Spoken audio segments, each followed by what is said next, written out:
նախագահ, ուզում ենք ձեզ մի քանի հարցադրումներ հղել, եթե չեք շտապում։ Բայց շատ արագ։ Պարոն նախագահ, ամփոփելով ընտրական process-ը, ինչ զգացում ունեք այսօր, երբ փաստացի ձեր բոլոր կանխատեսումները, ձեր գործընկերներին ուղղված ձեր զգուշացումները ընտրական process-ի վերաբերյալ իրականություն են դարձել, ինչ եք կարծում, օրինակ ձեր առաջարկած օրակարգը impeachment-ը այլ հանգրվանի կբերեր։ Ես դրա համար ուրախ չեմ եւ հիմա չեմ կարծում, որ իմաստ ունի դրա մասին խոսել։ Հիմա քաղաքական այն ուժերը, ովքեր անցել են խորհրդարան, այսինքն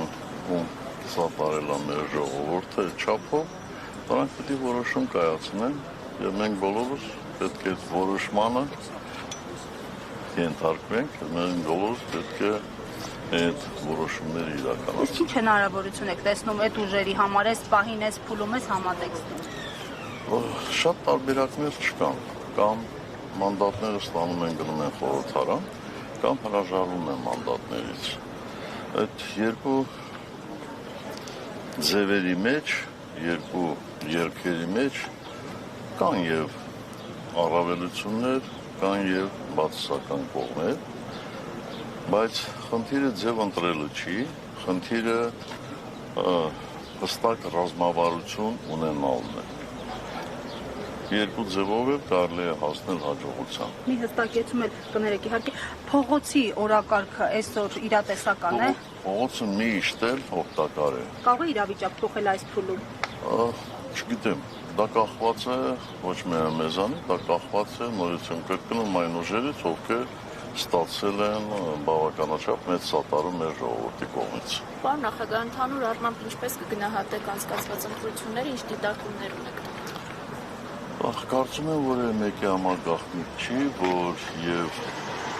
նախընտրական փուլում եւ քվեարկության օրը տեղի ունեցել մասսայական խախտումներ եւ կարծում եմ, որ եթե մենք օրինակ 17 թվականին անցկացնեինք այսպիսի ընտրություններ, ապա եվրոպական դիտորդները անպայման ֆիքսեին հետեւյալ նախադասությունը, որ եւ նախընտրական փուլում եւ քվեարկության օրը ընտրություններն անցել են համատարած խախտումներով։ Բայց ես չեմ ակնկալում, որ հիմա այլ դիտորդները այդպիսի արձանագրում կանեն, հասկանալի պատճառներով չէ, որովհետեւ այդ նախընտրական փուլում իրենց քաղաքական ղեկավարները ամբողջական սատարում են հայտնել այսօրվա իշխանություններին եւ կարծում եմ դա այդ մարդկանց կաշկանում։ Ամեն դեպքում արձանագրումներ արվել են, նշվել են նաև վարչական ռեսուրսի օգտագործման դեպքերի։ Այդ մի բան է, երբ որ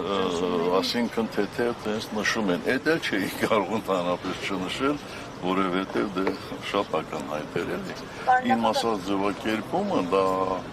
այն ձևակերպումն է, որ ընդհանրապես դիտորդները տալիս են վատ ընտրությունների։ Իսկ վերահաշվարկ առհասարակ ինչ-որ իրավիճակ կարող է փոխել։ Այո, ես վստահ եմ, որ վերահաշվարկի արդյունքում Բարգավաճ Հայաստանը կստանա մանդատներ, իսկ եթե չէ, ապա անհասկանալի կլինի։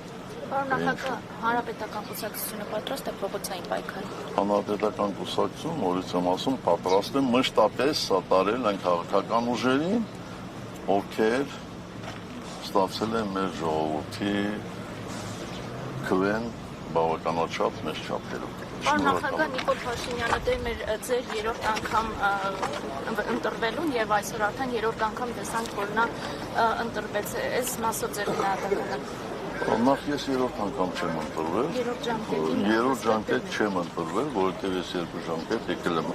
հանրապետության նախագահ, երրորդ ժամկետը դա նախագահի ժամկետ չէ, դա իրենց կողմից հնարված քարոզչական թեզ էր։ Եվ չեմ կարծում, որ ինքն էլ հիմա երրորդ ժամկետ ընտրվում, որովհետև նախկին երկու ընտրությունները եղել են ոնց արտահերթ։ Այնպես որ երրորդ ժամկետի խնդիր չկա։